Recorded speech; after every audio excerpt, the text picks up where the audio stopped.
Força elétrica. O que é a força elétrica? Veja, nas aulas anteriores, nós vimos sobre os princípios mais básicos da eletrostática. Primeiro, falou-se ali daquele princípio, de atração e de repulsão, que consistia em mencionar o fato de que corpos materiais podem estar, algumas vezes, com excesso de elétrons, isso a gente chama de negativamente carregado, ou falta de elétrons, o que a gente chama de positivamente carregado. E quando há esse desequilíbrio, onde há excesso de elétrons no corpo e falta de elétrons no outro corpo, por exemplo, nós dizemos que eles estão eletricamente carregados. Mas a carga que nós iremos mencionar, ela recebe dois nomes, duas categorias, para categorizar essa realidade de excesso de elétrons e de falta de elétrons. Ao corpo com excesso de elétrons, dizemos que ele está negativamente carregado. E no qual há falta de elétrons, ele perdeu elétrons daquele estado de equilíbrio que ele estava, com o mesmo número de elétrons e prótons, agora está faltando elétrons, dizemos que ele está positivamente carregado. A questão da linguagem é muito importante, porque é por ela que a gente se entende. Então agora, toda vez que vocês ouvirem falar tal corpo, tal esfera metálica está com carga negativa, o que significa? Está com excesso de elétrons. Tal bastão de PVC está com carga positiva. O que significa? Está com falta de elétrons. E nós vimos que essa realidade, de que falta excesso de elétrons num material deixa ele eletricamente carregado, e dessas cargas, essas cargas elas vão interagir entre si.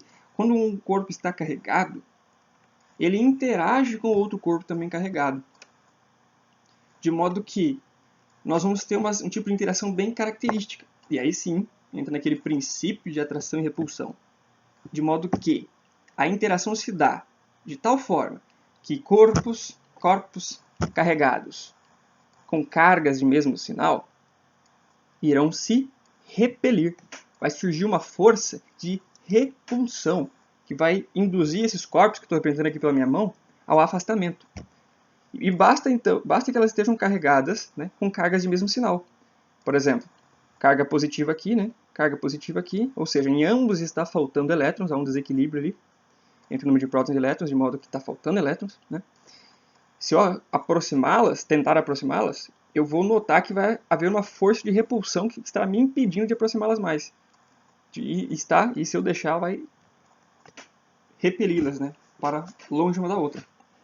Muito pelo contrário, se pegar uma esfera carregada positivamente e colocar próxima a uma carregada negativamente, elas irão se atrair. Este é o princípio de atração e repulsão, categorizando as duas formas de atração, de possibilidade de interação, atração e repulsão. Deixando bem claro que, se os sinais forem iguais, se a carga for de mesmo sinal, se ambos os objetos forem positivos ou se ambos forem negativos, vão se repelir, e basta que sejam sinais diferentes para se atrair. Isto é que se observou, isso é que se categorizou, e é isso que, portanto, se ensina. Mas, veja, ficam agora algumas questões. Então, existe aí uma força, ou seja, uma capacidade de mudança. No caso aqui, capacidade de mover os objetos que estão carregados, que surge não por causa da massa deles. Não é uma força gravitacional por causa da massa desses corpos que os faz atrair ou repelir. Também não é, nesse caso, uma propriedade magnética, por eles terem um polo positivo e negativo, ou polo norte e um polo sul. Muito pelo contrário. É devido a esse desequilíbrio de cargas, e é uma força de uma natureza bem específica chamada elétrica. Uma força elétrica.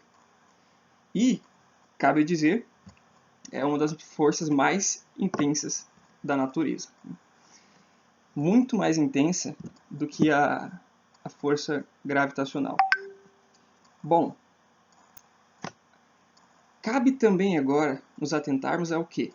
Saber se essa força, vamos nos perguntar agora, essa força, ela aumenta ou diminui dependendo de quê? Né?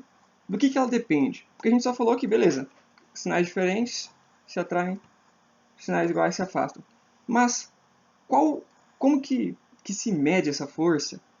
E do que ela depende? Ou seja, será que ela é mais intensa quanto maior as cargas dos corpos envolvidos?